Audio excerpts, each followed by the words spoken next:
As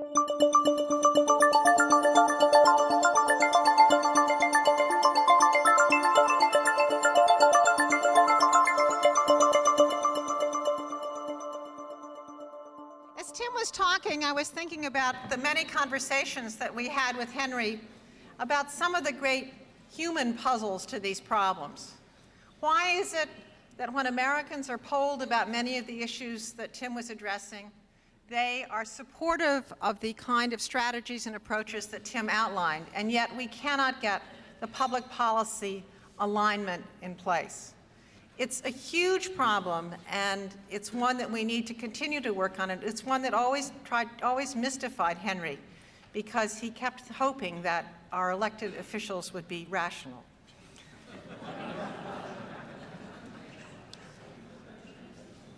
I put this in one of the big issues he worried about, and indeed, perhaps understanding the science behind some of these big issues may be easier than understanding the human behavior that guides some of the people who are responding to that science.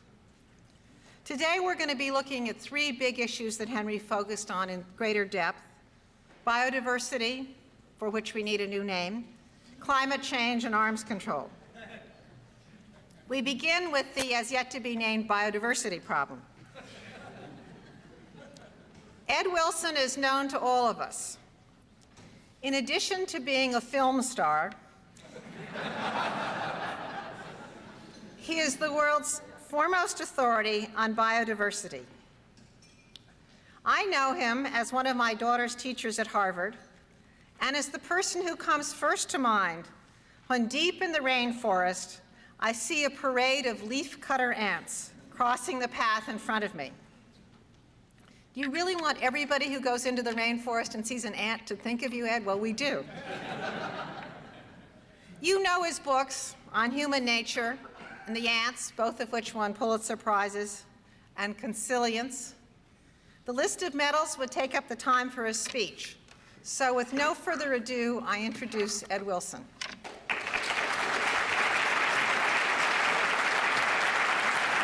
Thank you so much. Thank you, Adele, and thank you also for the privilege of allowing me to join in this tribute to Henry. I had the privilege of knowing Henry Kendall only for a relatively short time. Some of you have known him for virtually a lifetime. After he asked me to help him add natural ecosystems and biodiversity to the environmental crusade he was spearheading under the aegis of the UCS, he was indeed a... Some people having trouble hearing in the back? Oh. I had trouble hearing you as well, so how is it now? Which probably saved me from wincing a few times. Is this coming on okay now? Is it all right? Is it better? It needs to be up. I should speak more loudly then, right? Okay. I'm not sure whether the trouble is in the room or if it's in the sound system. I hope maybe we can get an increase in the volume of the sound system. Is that better? Is that coming okay? All right.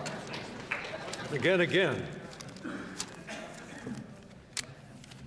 This room is filled with MIT, or I should say, yes, MIT know-how and Harvard technology.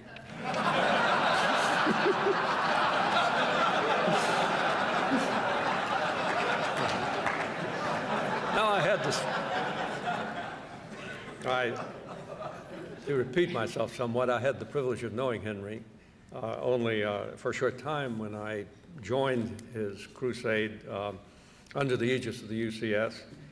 He was indeed a brave, an honorable, and far-sighted, thoroughly admirable man, and I regret that I did not get to know him for years more. He will be greatly missed. He knew, and we now fully understand, as so splendidly expressed by Tim Wirth, that scientists, and with them everyone else, are entering what can be called fairly the century of the environment, which in a nutshell is that period in which humanity has got to get settled down before we wreck the planet. Now, in the first slide, which I hope will come on, here we are. Good. Today, as clearly and concisely as I can, as Henry would have liked it, let me present a picture of the status of biodiversity, most relevant to the total environment as we are addressing this morning. I'll start by putting a twist on it, by placing biomass and biodiversity in some perspective.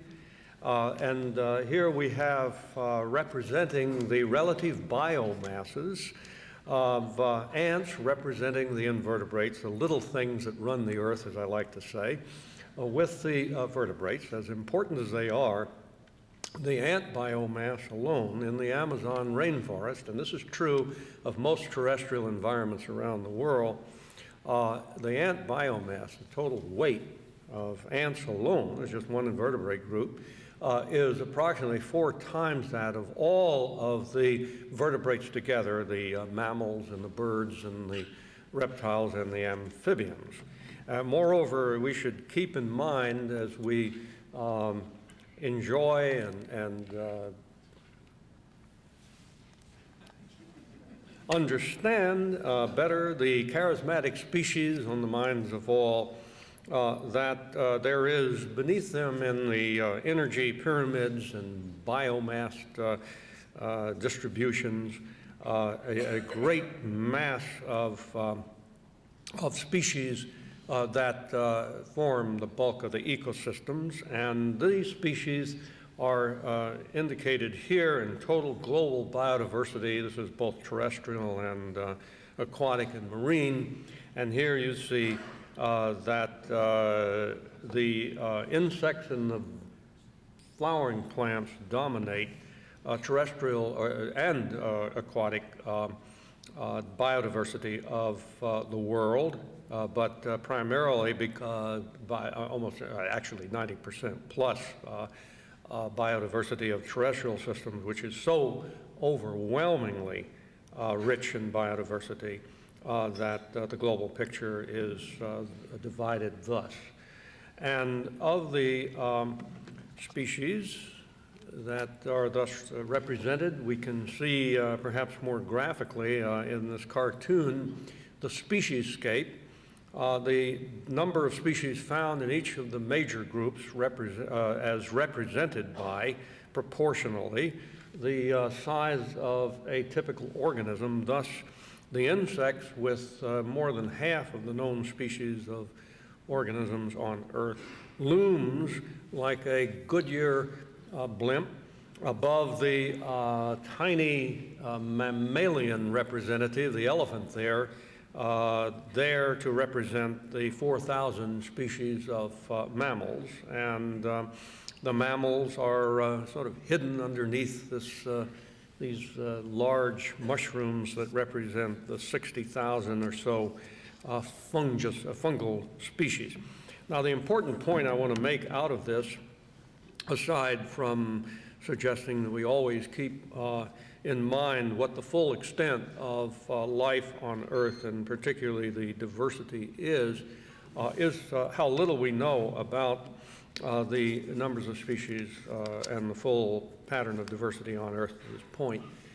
We now know and have named some 1 3/4 million species of plants, animals, and microorganisms, but the actual figure could be anywhere from a quite conservative 5 million, according to some estimates, to as high as 100 million. And the fact is that we do not know the number of species on Earth to the nearest order of magnitude. We know more about the surface of Mars than we do about the living surface of this planet. So part of the exploration that has to be done in biology in the next century is to complete the great Linnaean enterprise and discover and map all of the biodiversity of the Earth, even as it is rapidly disappearing. And this takes me then to the tropical rainforest, where some half or more of all of the species of organisms are thought to live by most specialists. The tropical rainforest in black here covers some 6% of the land surface of the Earth. That's down about 50% due to human activity. The rainforest, the great treasure house of the world, is also the least explored. And part of the reason is illustrated by this photograph of a graduate student at Harvard in Borneo, namely, and climbing up to the canopy, namely that so much of the biodiversity is concentrated in the canopy, and yet that is one of the most difficult environments to get to. The trees tower often up to 100 feet or more, the top canopy trees. The boles or trunks of the trees are relatively smooth and straight and do not put out their nearly horizontal limbs until near the top. The bark is often spiny, if not smooth, difficult to climb, and up at the top and the branches, as you can see up in the upper left-hand corner, are masses of epiphytes in the gardens, forming gardens there, orchids and gesneriads and bromeliads and other species, as many as 50 or even 100 species may be found in the canopy of a single tree. And these are dense, full of spines, hard to climb through, and swarming with stinging ants and bees and wasps, and Tarzan would not have lasted 15 minutes.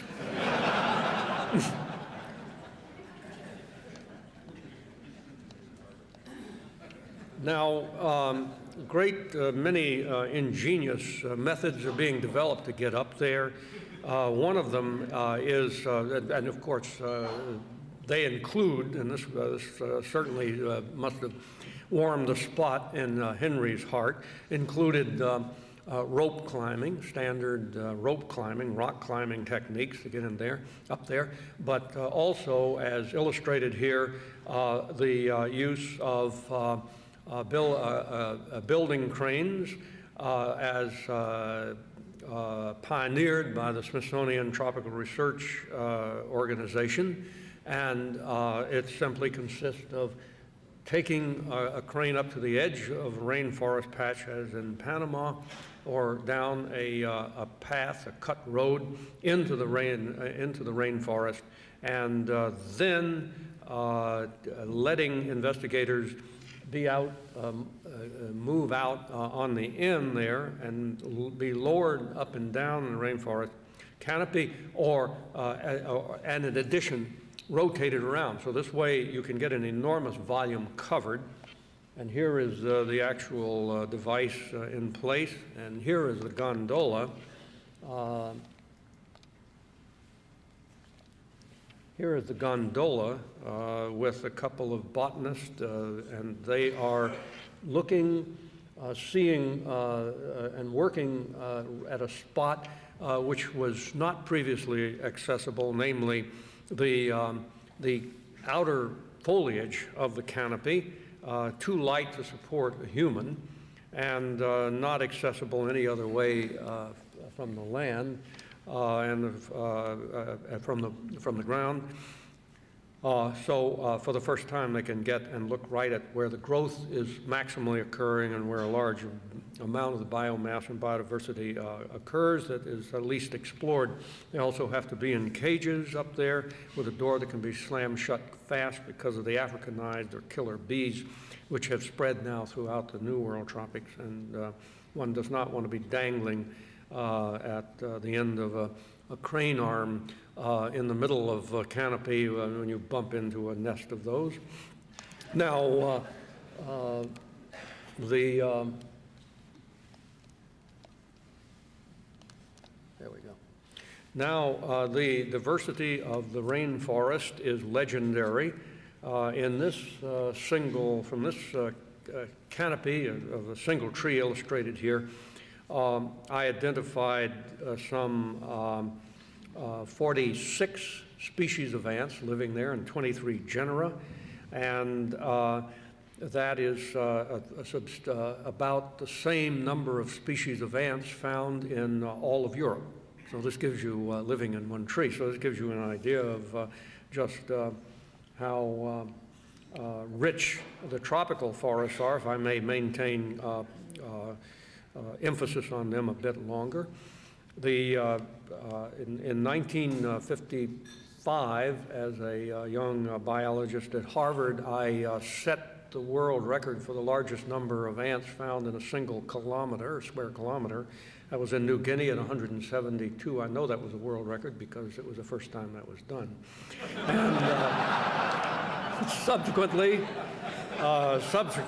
a Brazilian entomologist put that right up over 200 in a Brazilian environment, and then a British entomologist shoved it on up to 250 or so, working in West Africa. And then a few years ago, I asked one of my graduate students and our curatorial assistant managing the ant collection to go down to the tropical Andes, to Equatorial Peru, where I knew, others knew, where possibly the richest, most biodiverse area in the world. And I said, go down and break the record and don't come back until you do. No, I didn't. I'm just kidding. I said this was part of a very important survey that I wanted done, and I said, well, you probably could break the record, which they did, and it still stands at 365 ants in about 20 acres. So I could go on and on with stories of this kind, but must move on and emphasize that in spite of the stress, proper stress on the tropical rainforest, which is being destroyed at an accelerating rate, we must not forget the other terrestrial environments, which have richnesses distinctive to themselves and are also in most parts of the world under severe stress. Right here at home, the temperate forest is surprisingly unexplored at the meso and micro levels.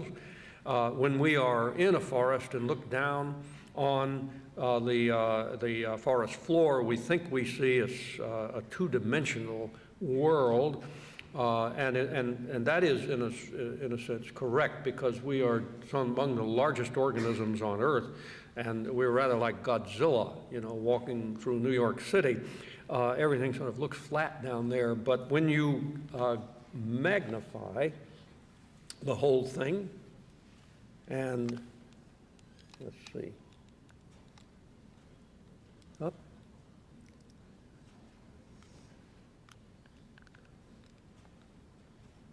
well,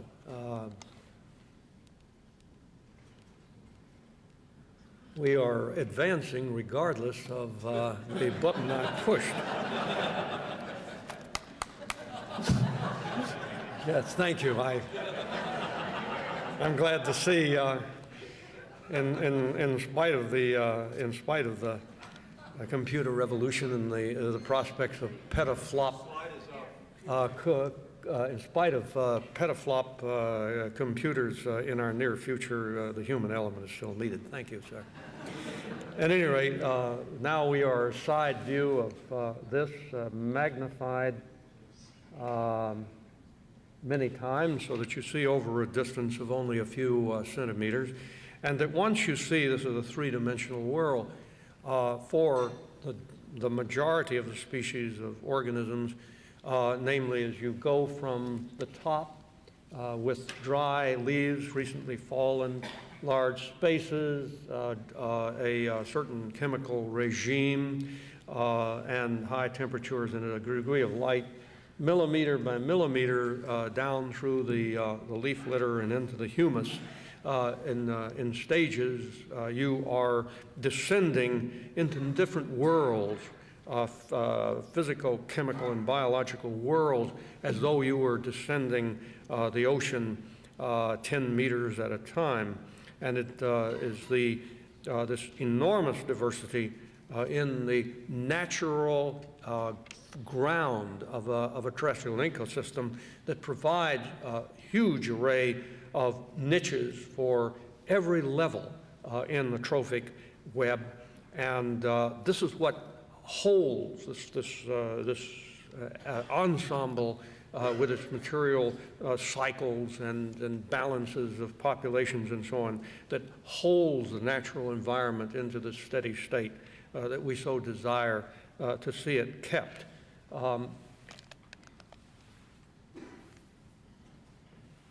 And the diversity here of small organisms, here we have them for a single square foot, roughly, of Panamanian rainforest ground, is quite staggering, into the tens of thousands of individuals and many hundreds of species in just a square foot. And on looking at the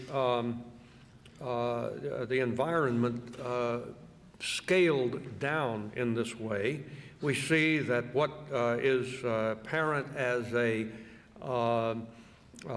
just a small fragment of the passing environment from the point of view of a flying bird or ourselves walking by is the equivalent of an island for some of the smaller organisms, for most of the smaller organisms. And here is an example of how a rotting stump is, at different stages in the temperate forest, divided up among one particular group of organisms, fly larvae, out of hundreds. And so you can see that the microecology of any chosen group of smaller size, physical size, is itself the subject for a proper lifetime study. Many of these species would be undescribed, even here in New England. One can spend a lifetime in a Magellanic voyage around one tree stump once you scale down size and area and space in your studies. What is biodiversity? I suggest that if we have to have a new name, as Tim Worth thinks might be useful for public education, we might try creation. But on the other hand, I think that the unfamiliarity of the word biodiversity comes less from its technological ambiance than from the fact that the importance of biodiversity and the magnitude of the insult of letting species of environmental insult of species going extinct is much harder for the average person to understand than is the polluting of a river or the rising of global temperature. So it's a matter more of education, and this is an area where scientists, in addition to research and counseling and activism, should be more fully engaged. Biodiversity then is all of life, and it is made less than banal by recognizing biologists study it in horizontal sections, going from ecosystems as a main level in which diversity occurs to the species that compose it, as seen in this Australian example, down to smaller organisms, and then beyond that, the genic or genomic diversity within individual species.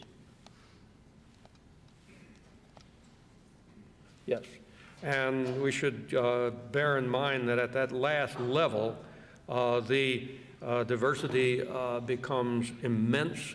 A back-of-the-envelope estimate of a diversity that takes into account the species, all the species and all of the genes in them and the possible genic variation that may occur takes us to 10 to the 17, given order of magnitude, of how much biodiversity there is on the Earth at the present time. In the case of DNA, many of you will recognize this as a panel showing the actual DNA molecules, little micro spaghetti all through there, for 1 part out of 4,500 of the total human genome. So if you just extended that on 4,500 times, each with a different part of the genome, you would get to what's in a single cell. Another way of putting it is to recognize that if we put all of the 4 DNA strands of a diploid nucleus from the human body end on end, and real space, it would stretch for roughly 1 meter, but it would only be 2 nanometers across, so you wouldn't see it, even though you literally could hold that molecule and it would be that long. However, if we could magically increase it in thickness until it was as thick as a piece of wrapping string, then we would get this kind of a ramping up, namely that our DNA molecule now as thick as a piece of wrapping string would extend approximately 1,820 miles, or the distance between New York and Dallas. And as you walked along it through that distance, you would be reading off nucleotides, about 100 nucleotides an inch. And that is worth bearing in mind, because the uniqueness of a species in that code is what we lose when we lose a species, not to mention what could be an important part of the ecosystem, or not even that, certainly on average, a million years or more of genetic evolutionary history. Oh, I did want to mention as a personal note about this route into biology, because it's worth noting, particularly this close to MIT, that there is more than one way to go into science. And the nice thing about entering science as a naturalist, which was my ontogeny, is that it is a lifelong occupation, that it fascinates and can grip youngsters as early as their as early as 9 or 10 to acquire an affiliation with the natural world comes very easily for children. As I have always said, every kid has his bug period, and the only thing different about me is I never grew out of mine. And so here I am as a 13-year-old in Mobile, Alabama, collecting insects, and here I am 50 years later.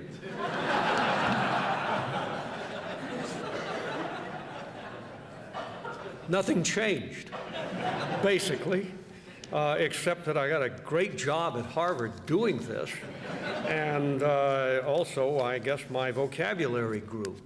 At any rate, the other thing that happened along the way is what happened to so many of us now in the environment movement, and to so many of those dedicated to the basic and applied studies of biodiversity, namely the recognition that the natural world is disappearing at an accelerating rate. The rainforests are disappearing at the rate of about 1 to 2% a year. If you, just as an example, and certainly the most important single example, if the rainforests cover an area of 48, they do cover an area of approximately equal to the 48 contiguous United States, and they are disappearing, being clear-cut down to below 10% of cover. at the rate of the area of Florida each year. And of those remaining, as in the Brazilian Amazon, now that we are getting more finely resolved photographs and on-the-ground analyses. Furthermore, those that survive are being cut into by trails that aren't so easily observed from the air, and other changes are occurring that are degrading and fragmenting the rainforest. And here is the decline, for example, of one of the most beautiful and richest of all over 150 years or so, over 150 years. This is the state of Sao Paulo, and the black is the magnificent Atlantic forest with a very distinctive fauna and flora, down to way below 10% of what it was.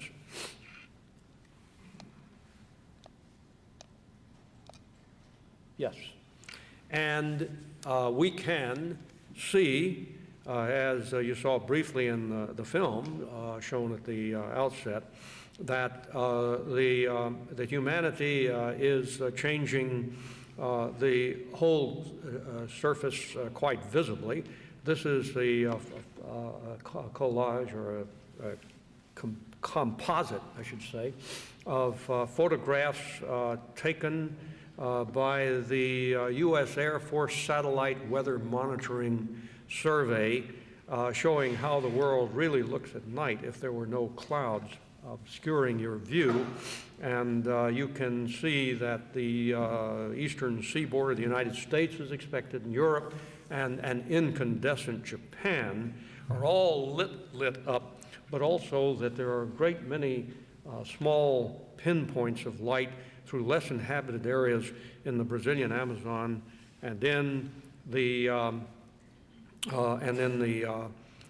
Congo basin, and in the sub-Saharan desert. These are fires burning up the fallen or cut timber or rubbish left from it, and firing the grasslands of the drier areas. NASA estimates that 5% of the Earth's land surface is burned each year.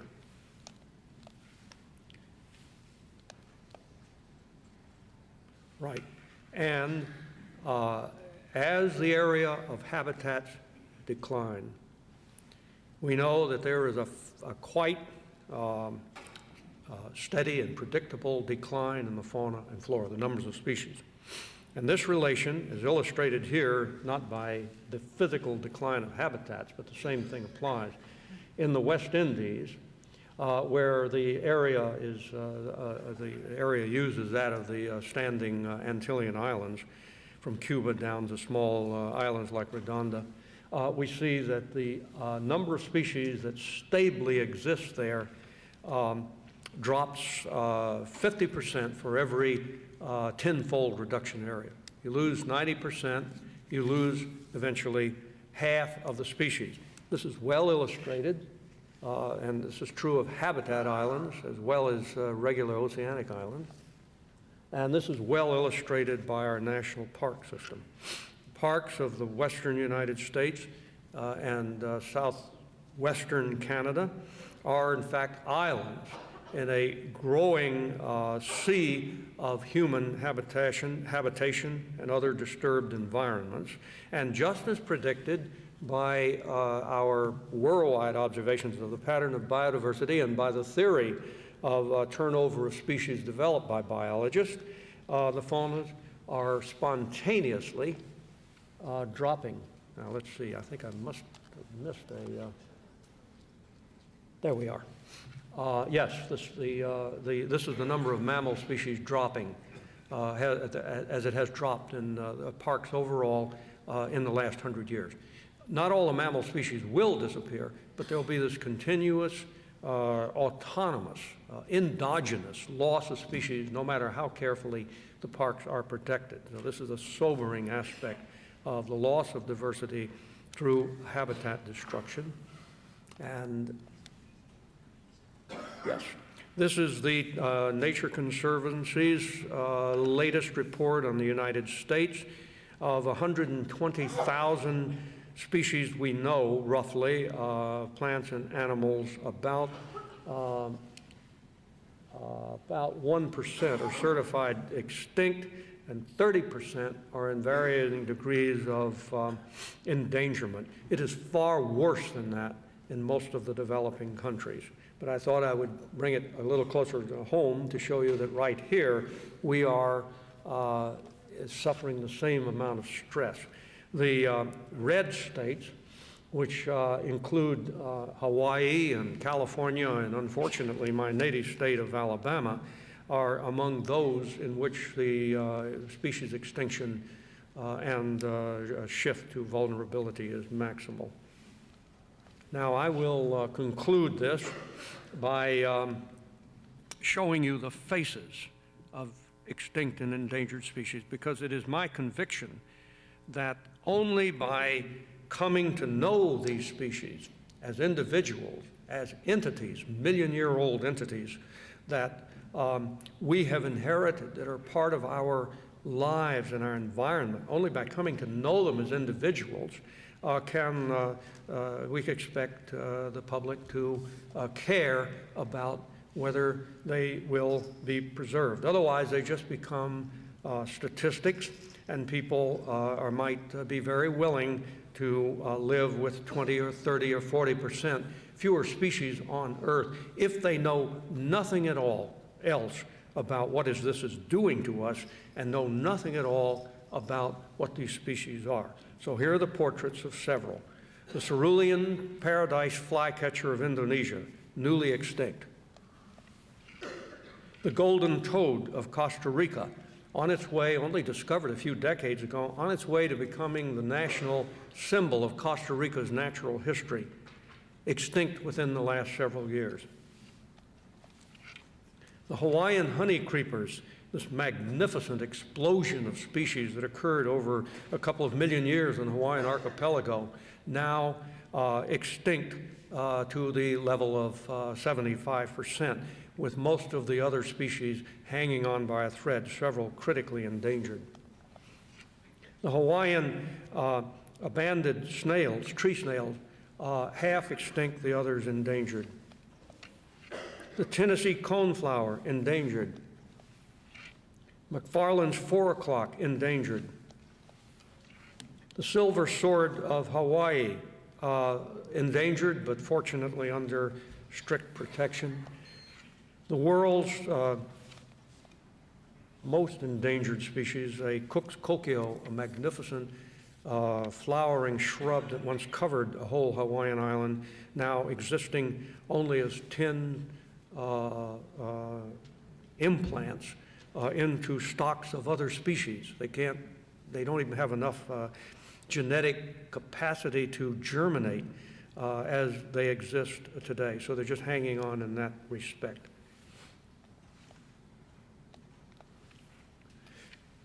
So I will conclude by saying, looking at this slide, which shows the 5 great extinction spasms of the past 450 million years that have been worked out by paleontologists, caused, in at least the last case, the one that closed the Mesozoic 65 million years ago, by the massive bolide strike at the Yucatan Peninsula, and under research and discussion as to what the main cause is under research and discussion for the others, but it's happened very roughly about every 100 million years in the time of Earth's history that large organisms have flourished and have invaded the land. And now we are in the midst of the 6th great extinction. We are in the early stages of it, and the question is, are we going to let it happen in full sight as part of the degradation of our ecosystem, of the ecosystem services, of all that biodiversity can provide us in the way of new products, of new ideas, of new scientific knowledge, in the view of of the ethical concerns, that preserving the rest of life on Earth, of the creation, should be a primary ethical precept. In view of all this, will we let it go on? Will we let it become the sixth great extinction in the history of life? The natural world is indeed endangered, but it is not too late to make a big difference. We're going to lose a lot of biodiversity, as you saw happening at least locally in the case of the national park. But with exact knowledge and desire, we can help to slow and eventually stop the hemorrhaging. Right now, the world population has just passed officially 6 billion. And it will go somewhere between 8 and 10 billion by mid-century, and hopefully peak with a little bit of luck. And we, humanity, have to hope, we have to believe that our species is going to pass through this bottleneck of overpopulation and the thrusting upward of the developing countries to attain a decent standard of living, in such a way that we will come out overall as a species better off than we started. But we hope, we have to have, I think, as a moral imperative, that in so passing through it, we will not destroy any more of the natural environment and the species diversity than is necessary, than not allow any more than we can possibly prevent. We should try to carry as much of life through the bottleneck as we can. We must do what we can to save the creation and not to push the rest of life off the face of the earth. We should remember that along with culture itself, that inheritance will be the most precious gift that we can give to future generations. Thank you.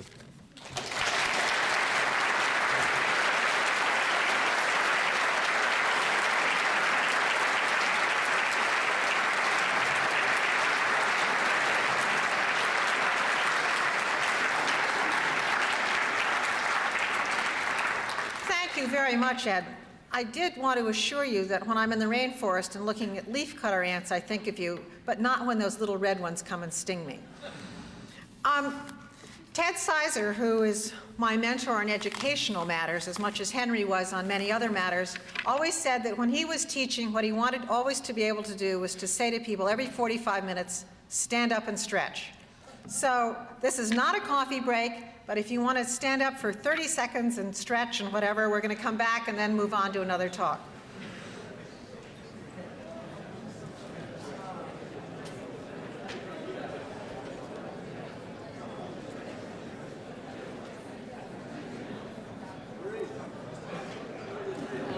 Okay, folks, that's it.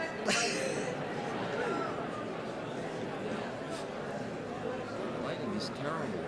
This searchlight is only meant for the speaker here. That's all. Is Watson showing slides also? I don't know. Where is he? Where is he? Is Watson showing slides? Because that was a very bad setup. Okay. So they should turn that off. Okay, well, They should have just had a where is standing lamp here. I don't know where he is.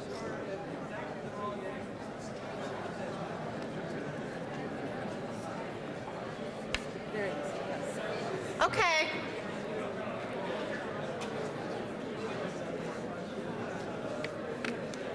We're reconvening.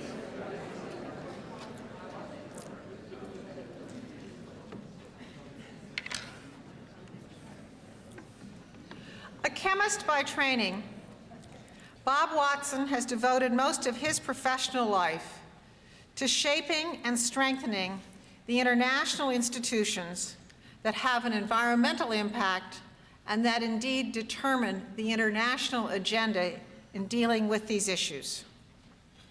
He is currently Director for the Environment and head of the Environmental Sector Board at the World Bank. He also helped to shape and establish the Global Environmental Facility, which is a central part of the World Bank's environmental work. One of the areas that Bob is focused on is climate change. And I hope all of you had a chance to see the Wall Street Journal article this past Tuesday, which was buried in their second section, but it was an extraordinary cover section devoted to climate change. If it isn't all of your daily reading, try to find someone who can give you a copy of it. It's even better than taking it off the website because of the graphics that they used. It's quite wonderful to have, indeed, this issue receive the kind of coverage that the journal gave it just this week. Indeed, that's something that I think would have pleased Henry a great deal. But getting governments to agree and to work together around the issue of climate change is no small matter. Getting the scientists to agree on the science part of it is an essential piece of getting the government's agreement and laying the basis for international action. As chair of the Intergovernmental Panel on Climate Change, Bob has been working to make this happen and will continue to do so. He has received many, many awards and continues to be very active in a full range of international institutions. But today, we're asking him to address the issue of climate change. Thank you very much, Bob.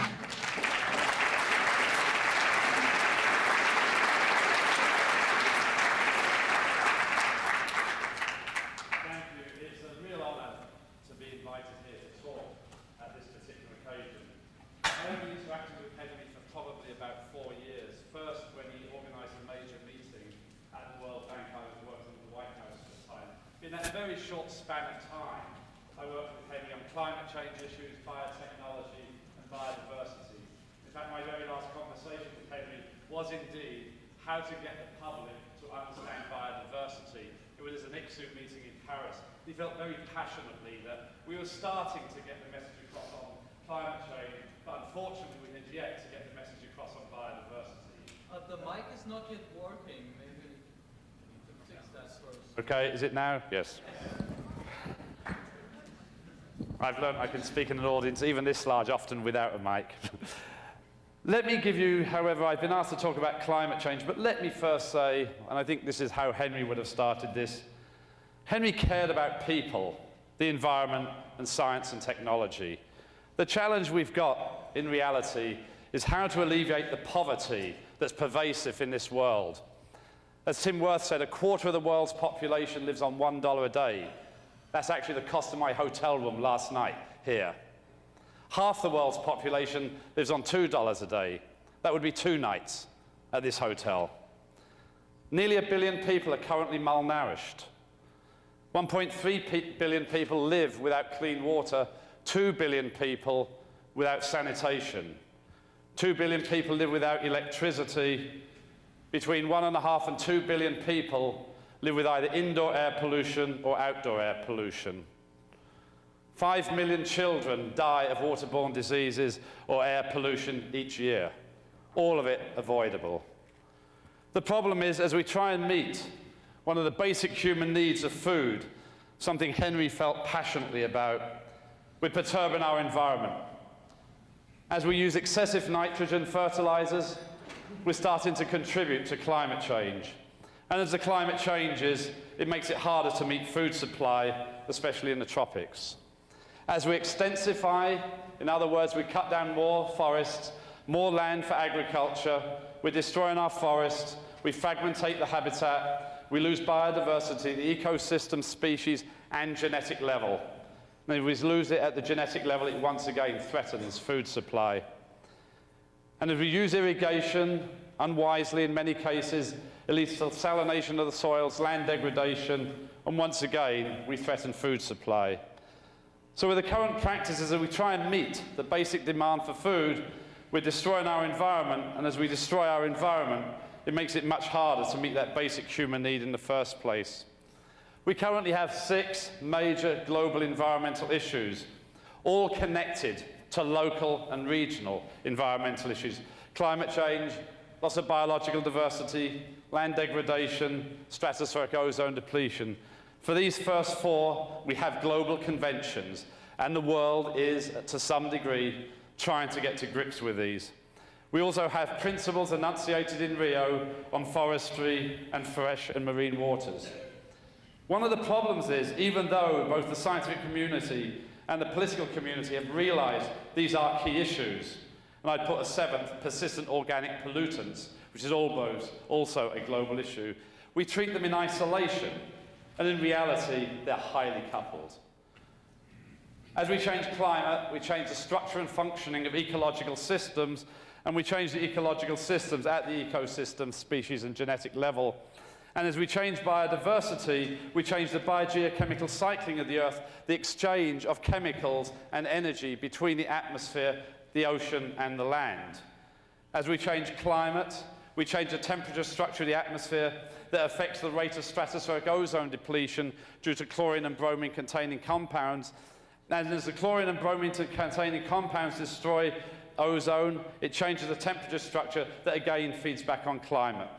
Strong links also between climate, desertification, water, and forestry.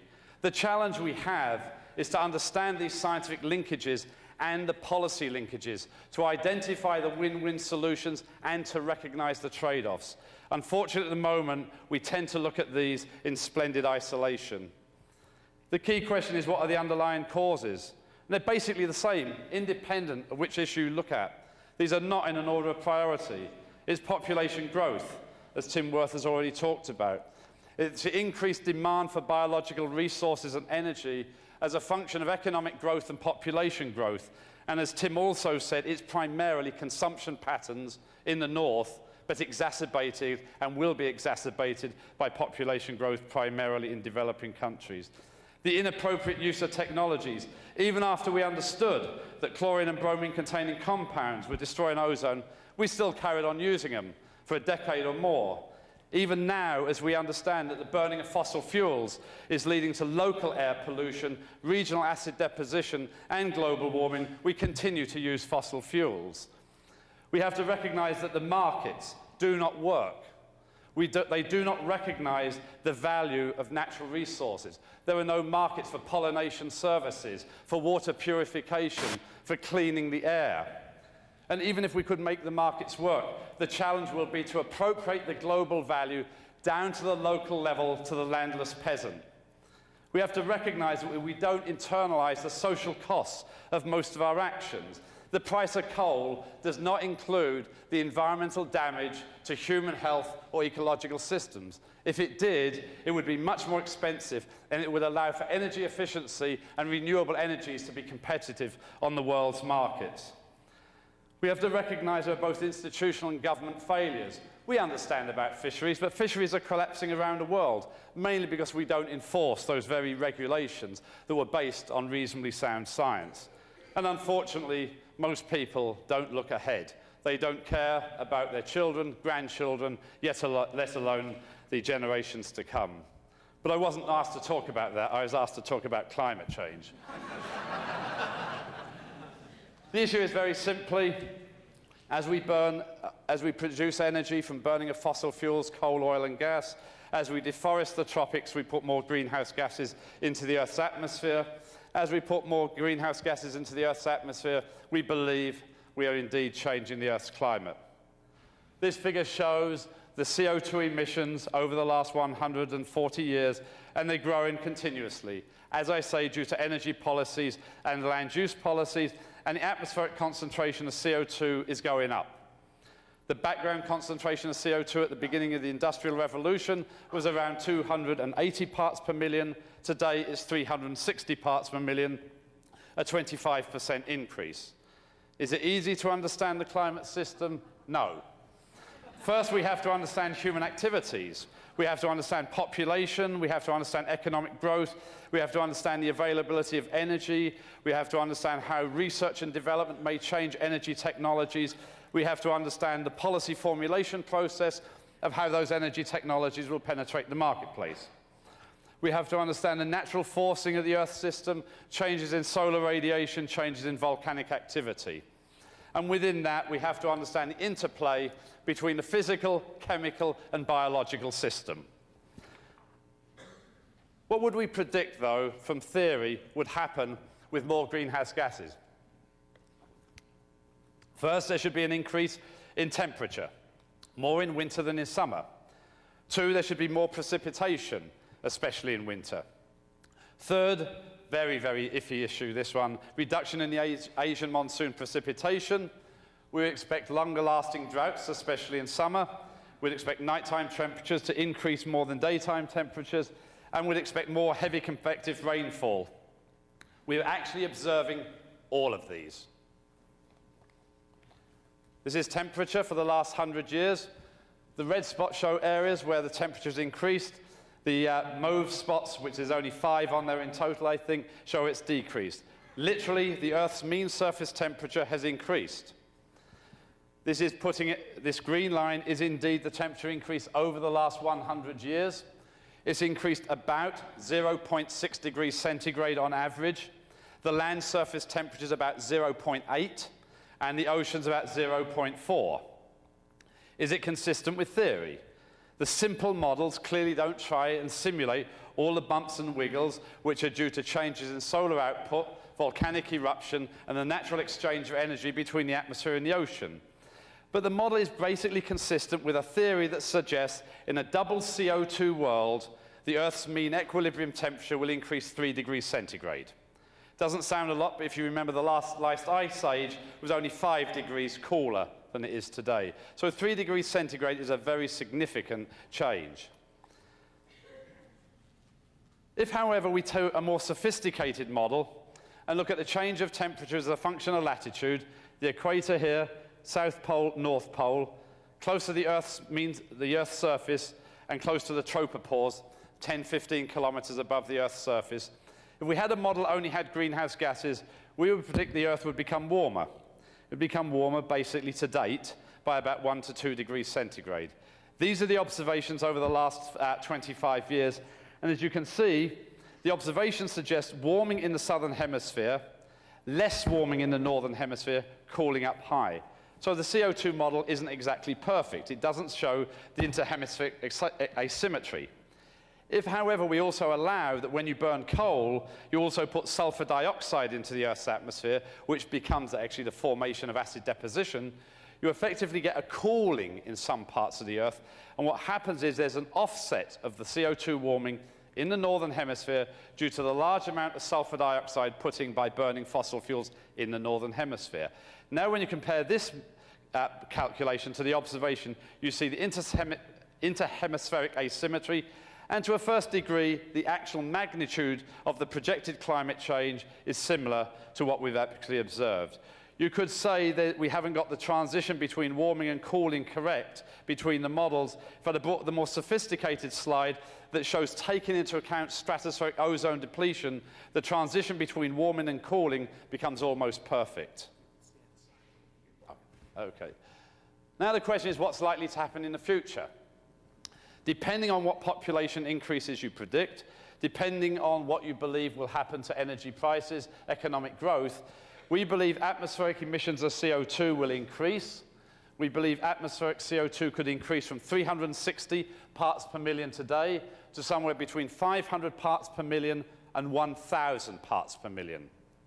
In other words, by 2100, even the optimistic scenario would be a doubling of pre-industrial CO2, and otherwise it could even be tripling or quadrupling. What would that mean? A 1 to 3.5 degrees centigrade increase in temperature. Even the lower level would be a rate of climate change faster than anything observed in the last 10,000 years. Is the temperature increase uniform? The answer is no. Land surfaces warm more than oceans, and the polar regions warm more than mid-latitudes. This is a projection for the 2050s. If you look at Africa or Latin America, one's projecting a 4 to 5 degree temperature increase in only 5 decades. The oceans are not warming as much, and the high Arctic is warming probably equal to Africa and Latin America. So we see very, very large changes in temperature, especially in these particular areas. And that's what I want to focus on in part of my talk. Have we seen a change in precipitation? The answer is yes. It doesn't take rocket science to work out if you warm the oceans, you get more evaporation, hence you should get more precipitation. The question is where and when. What we see in the green spots are parts in the world where it's become wetter, and the red is where it's become drier. Please note the southern part of Europe, the northern part of Africa, and the southern part of Africa have all become drier in the last 100 years. Theory suggested that we should get more precipitation in winter. This is the United States. And as you can see, in the last couple of decades, there has indeed been an increase in precipitation in winter. Theory also suggested that there should be more heavy precipitation events. This again is the United States.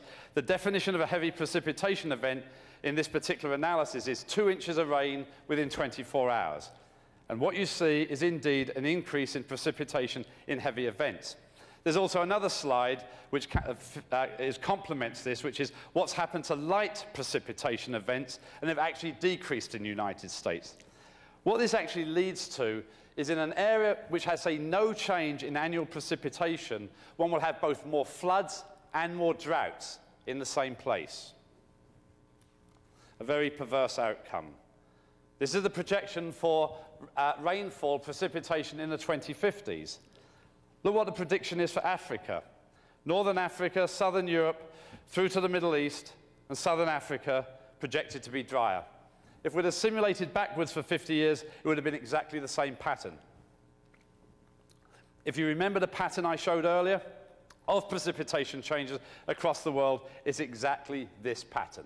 When I say exactly, it broadly matches. It's not a perfect match. There are inconsistencies, but the picture is fairly solid. It's this type of information that Tim Wirth referred to when the IPCC says it is now a discernible human influence on the Earth's climate system. The things to note are indeed the areas where it's projected to get drier, that is to say through Africa, the Middle East, and the southern part of Africa. One of the key questions is, will there be more hurricanes or not? This has been a very contentious issue.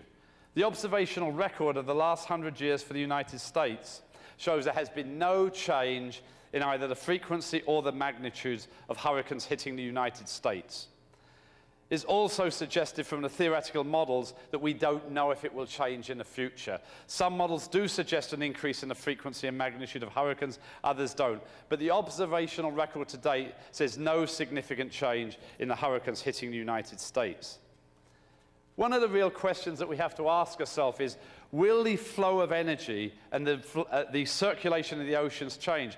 This is a schematic of Wally Broker showing, and I won't go into details, that there's basically an ocean conveyor belt that runs around the Earth. And in particular, the key area is off of Greenland in the North Atlantic, where there is a downwelling of water from the Earth's surface down into the depths. It's the way the ocean circulates and it comes back in deep water.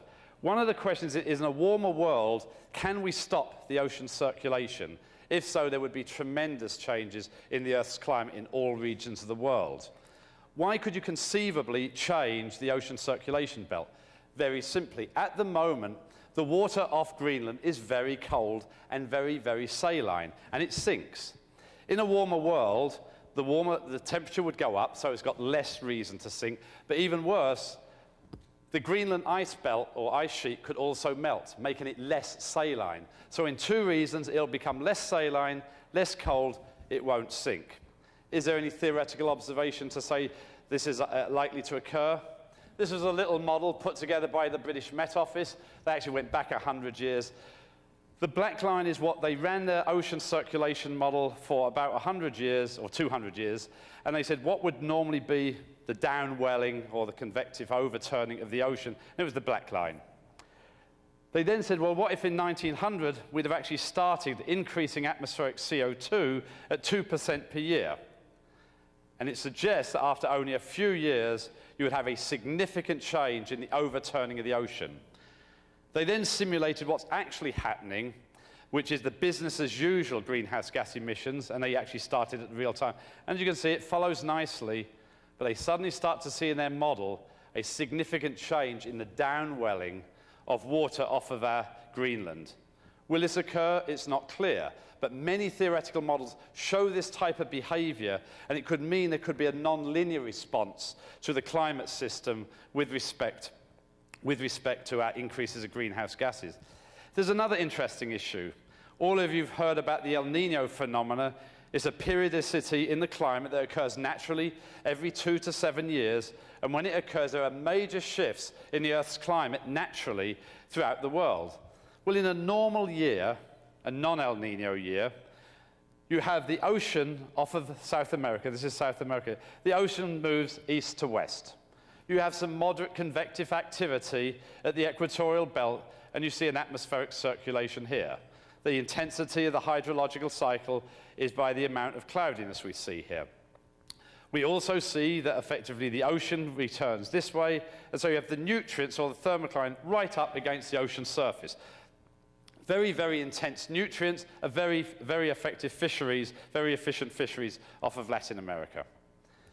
But in an El Nino year, which occurs naturally, there is a major shift in the direction of the ocean. Instead of east to west, it becomes west to east. You now suppress the thermocline off of Latin America. You suppress where the nutrients are, and basically you have mass extinctions of fish. Very natural process. But you also have an incredible intensification of the El Nino phenomena, largely because the ocean becomes much, much warmer. This shows what happens in the sea surface temperature anomaly. That is the difference between an El Nino year and a non-El Nino year, and this was for 1997, one of the most intense events that's ever occurred in the last 150 years. The temperature of Peru became 5 degrees warmer than normal, and one saw a massive warming of the complete Pacific Ocean, which led to major changes of the precipitation patterns around the world. The question is, could global warming affect the magnitude and frequency of El Nino events? This is a measure of the El Nino event. It doesn't matter what it is, but it's a measure. The red years are when we have an El Nino event, the blue years a normal or a La Nina event. There is indications that in the last 20 or 30 years, both the magnitude and the frequency of the El Nino phenomena has increased. And many of the theoretical models suggest that in the future, we could expect both more El Ninos and more intense El Ninos. And what happens in an El Nino year? What you see in Latin America is you have floods in Peru, you have droughts in northeast Brazil, you have droughts in southern Africa, floods in Tanzania and in Kenya. You have major droughts in Australia and major droughts in Southeast Asia. If we were to intensify the frequency and magnitude of the El Nino phenomena, which goes above the average increase that I showed you earlier, there could be major dislocations around the world. If I look at the precipitation patterns rather in Zimbabwe and Malawi over the last 20 years, you see a high spectrum, a lot of natural variability in precipitation. And this is going from an El Nino year to an anti-El Nino year, La Nina. But what you also see now is the southern part of Africa, even in the wettest of years, is becoming lower than the century mean. And this is leading to more and more exacerbation of the difficulty of producing food in the southern parts of Africa. This shows you the linkages between the El Nino phenomena and maize production in Malawi, Zimbabwe, and Zambia. And as you can see, there's an incredible correlation between the maize production and the El Nino phenomena. We now, however, have, in the scientific community, the ability to project and predict climate 3 to 6 months in advance.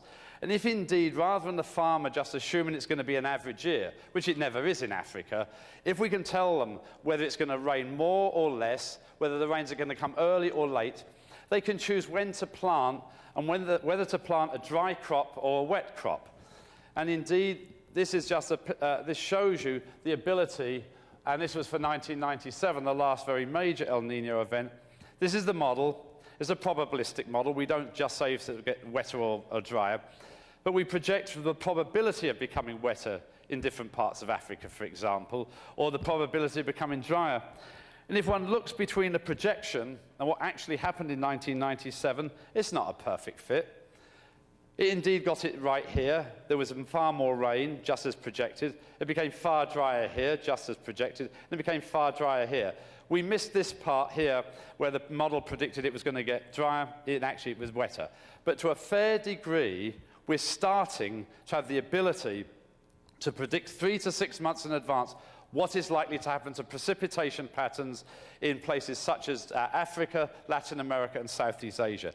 These types of advances in scientific prediction will allow much wiser water resource management, healthcare because of vector-borne diseases such as malaria, in countries in the tropics.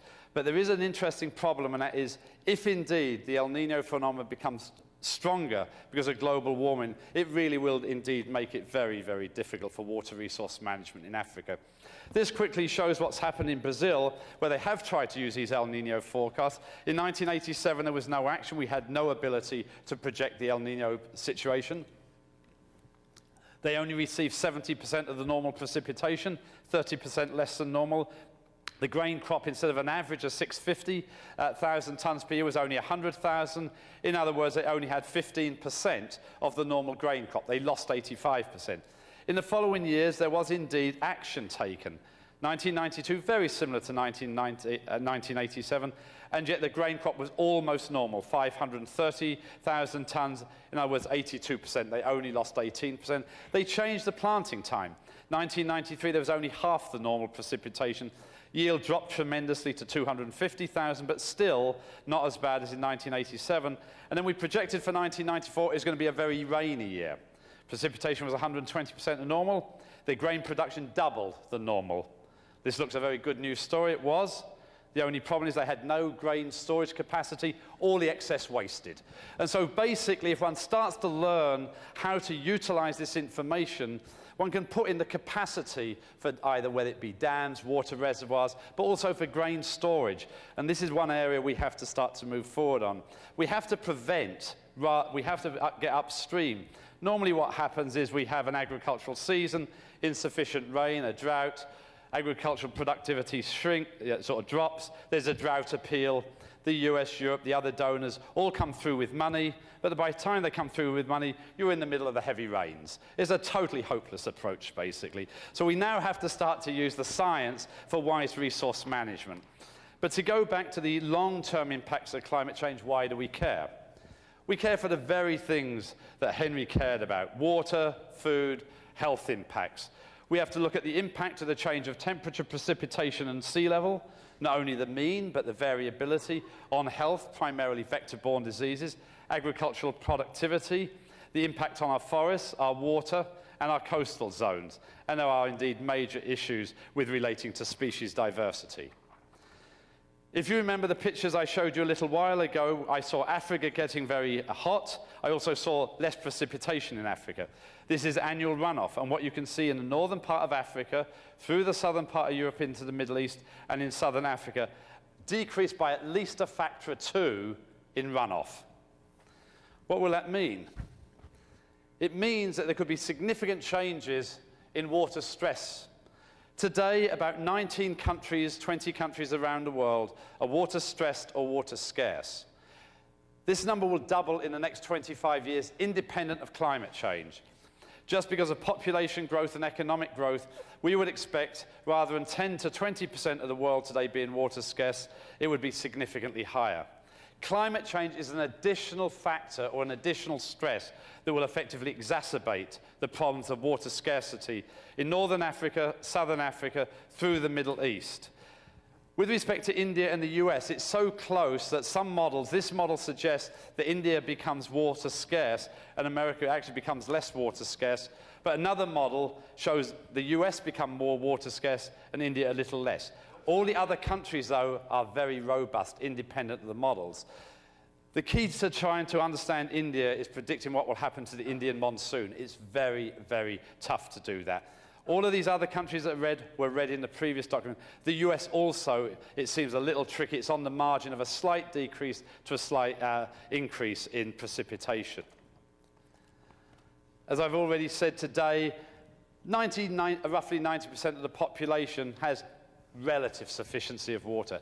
Independent of climate change by 2050, only 60% of the world. Climate change will exacerbate this, and it'll be less than 50% will be water secure. But then we get to food, a major challenge. It's not surprising, those countries that now have less precipitation, less runoff, if you look in Africa and in Latin America, those countries that are in yellow or orange is where agricultural productivity will decrease. This particular model shows a decrease of anywhere from 10 to 30% in agricultural yield in Africa and in Latin America. And especially in Africa, where most of the people today are already subject to malnutrition and malnourishment. In other words, there is a major equity issue here.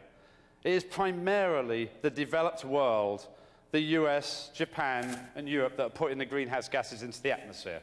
It is primarily the developing countries that suffer the consequences of changes in water and hence agricultural productivity. Overall, if I were to integrate this picture, there's little or no major change in global production. But there's major regional changes, and the question is Africa going to grow wealthy enough to buy food from North America and the other countries where food may actually increase in productivity? I personally doubt it. If you look at vegetation types and don't even try and look for the changes, it's very hard to see. But we also have to look to see what could happen to the major biomes and ecological systems of the world. From this particular model, what we find is when you have a bar at the top, it suggests an increase, so that suggests a certain area increase in deserts. There will be some areas that are currently desert today that will change from desert. So overall, an increase in desert area. Overall, an increase in temperate grasslands. A major decrease in tropical grasslands. Roughly the same amount of tropical forest. Roughly the same amount, but a major shift in location of coniferous deciduous forest. Overall, an increase in temperate forest, and roughly no major change in coniferous forest. So some major changes in where the location of some of these major ecological systems will be. If one had looked carefully at this previous vegetation map, one would have seen that the east coast of the United States has the potential to remain forested. But if you also ask yourself the question, will it be the same forest as today? The answer is no. Today, there is the potential for beech trees up and down the complete east coast of the United States. In a double CO2 world, when the ecological system comes to equilibrium with the climate system, which would take a long period of time, one would argue beech trees would no longer be viable, nor would sugar maples, in the United States, only in Canada. So the key issue is, even when you see that an ecological system like a forest is projected to stay a forest, there may be major changes in species composition, which has major changes in the ecological goods and services they provide. One of the most disconcerting issues is, at this moment in time, the world's terrestrial ecosystems actually are a sink overall for CO2. They're absorbing CO2. In a warmer world and a changed hydrological world, even after taking into account the CO2 fertilization effect, the models are predicting, most of them, that instead of the terrestrial biosphere being a sink for carbon dioxide, it will become a source. Potentially a major dieback in some of the ecosystems of the world. If that were to occur, and I stress if it were to occur, it would exacerbate and catalyze even further global warming. Clearly, climate change is not the major threat to the forest systems of the world. In Russia and Europe, we only have about 30% of the original forest left. This is completely cleared, this has been modified, and this is frontier forest. In Asia, there's less than 10% of the original forest cover. North America, about a third, maybe 40%. South America, about a half. Africa, again, down to 10% of original frontier forest. The way to view climate change is, it's not the major threat to food. The major threat to food is we need more food because of growing population and economic growth. The major threat to the forest isn't climate change. But climate change is a very major additional stress. And we have to look at climate change in the full socioeconomic picture. And in its own right, it is a very serious environmental issue we need to get to grips with. What else do we have to worry about from climate change? As I mentioned earlier, in a warmer world, we would have to worry about human health. Heat stress mortality, we saw about 3 years ago in Chicago, when it was unusually warm, both day and night, over 500 people died within a 3-day period. It wasn't the high daytime temperatures, it was the very high nighttime temperatures for those that were socially disadvantaged, the poor who didn't have air conditioning. But the big issue is the issue of the vector-borne diseases. Today, there's about 300 million new cases of malaria per year. Roughly 2 million people die, primarily in the tropics. In a double CO2 world, we'd expect those numbers to go up by about 25%.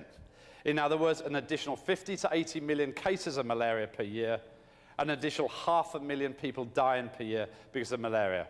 One also has to worry about dengue fever and the other vector-borne diseases and waterborne diseases such as cholera. Where will most of those cases of malaria occur?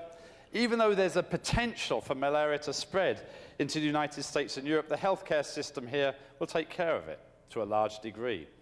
But the places where it will get worse is where it's already bad, primarily in Africa, Latin America, and parts of Southeast Asia. Again, please note, it's the developing countries that once again suffer.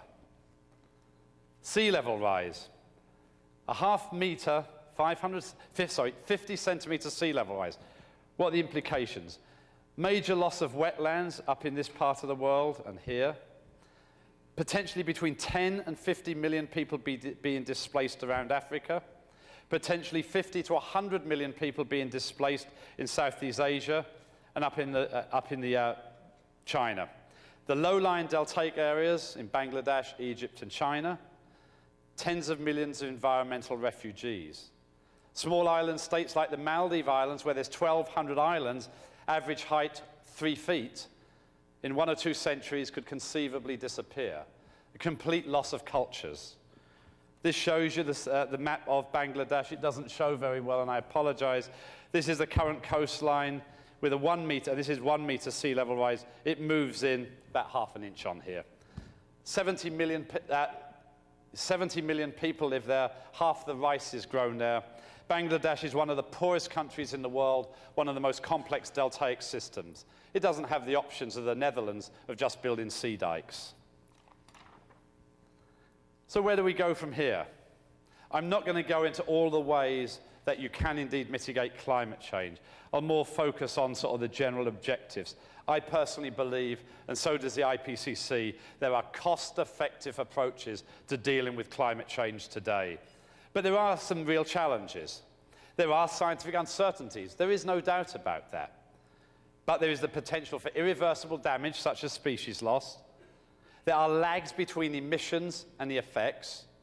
It is a global problem, and there are, and I hate the word winners and losers, but there are wide variations in the impacts. The question is, what is the optimum stabilization level? How do you get there for an emissions pathway? And what's the right choice, or an appropriate choice, of technologies and policies? I think a major point that needs to be taken into account is the time dimension. Even if you were to stabilize today the atmospheric emissions of CO2, you cannot stabilize the concentrations for many centuries. The lifetime of CO2 is over 100 years. So just stabilizing emissions today, atmospheric concentrations go up for centuries. Even if you could stabilize the atmospheric concentration of CO2, the temperature lags by a few decades to as much as maybe half a century. Once you stabilize temperature, sea level continues to go up for many centuries. Ecosystems could be disturbed, and even if you believe they could be restored, it could take decades to centuries, and species loss is irreversible. So from a scientific perspective, the environmental system has long inertias, significant inertia. But we also have to recognize that if we want to deal with climate change, we need to deal with it in the most cost-effective way. And we have to realize that capital stock turnover ranges from years for light bulbs to centuries for power plants. The key point here is if you wait for perfect knowledge and you do not like that changed climate, you cannot reverse it, not for decades, not for centuries, but potentially millennia. This is a very simple calculation. Any model would show it. You double atmospheric CO2, the blue line, over the next 70 years, and you hold CO2 absolutely constant. That's what happens to sea level. It monotonically rises for 600 years here, and I could have run the model out for 2,000 years or 5,000 years.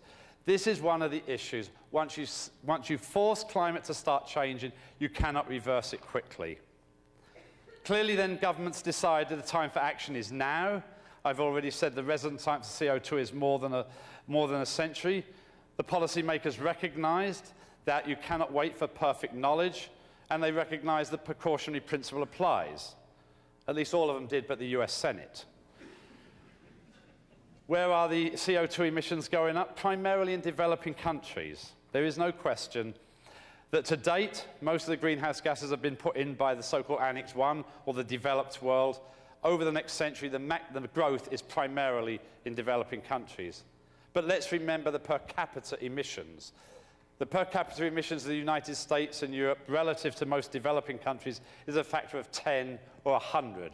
Again, a moral and ethical issue. The governments indeed, including the United States administration, signed the Kyoto Protocol. It calls for a 5% reduction in greenhouse gas emissions in a commitment period 2008 to 2012 relative to 1990. They also recognize something called a flexibility mechanism, and that is you could trade carbon on the open market.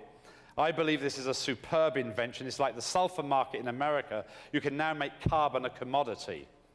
The interesting thing there is not only carbon from energy systems that you can trade, but it now gives real value to carbon in ecological systems. It may be an incredible financing mechanism to slow down deforestation in the tropics. And so the issues, again, of climate and biodiversity can once again be linked. It doesn't sound like a 5% reduction in 2010 relative to 1990 is very much. But in a business as usual scenario, our view is that the United States and Europe would be something like 24% above the 1990 levels, rather than 5% below without the Kyoto Protocol. So in essence, the challenge isn't a 5% reduction, it's a 30% reduction relative to the plausible future. So it's not trivial, but it's an essential first step to start to protect the Earth's climate system. In 2100, this shows what would it take to stabilize atmospheric levels of CO2. The blue line, for example, here is the 550 line, double pre-industrial. Many NGOs would argue that's too high. European Union has put 550 as effectively its target. Remind you, today we're at 360. The European Union says let's try and stabilize at 550. What would that take? In a business as usual world where we don't have a convention, in the year 2100, we'd project 20 billion tons a year, up from 6 today, 20. This suggests you would never have globally more than 8, 9, 9.5 billion tons, and then it would rapidly have to decrease to less than today. So no mean feat to stabilize at 550. To remind you, the environmental NGOs believe it should be 450 or even less. It also means, though, this cannot be done by the developed world alone. Even if you zeroed out, which is, of course, impossible, emissions in the Annex I or the developed world, eventually the developing countries, because of that projected growth I showed you, would have to take on obligations. Without going into the details, if we wanted to stabilize at 450, developing countries would have to have obligations by 2015, and even stabilizing at 550, they'd have to have obligations by 2030.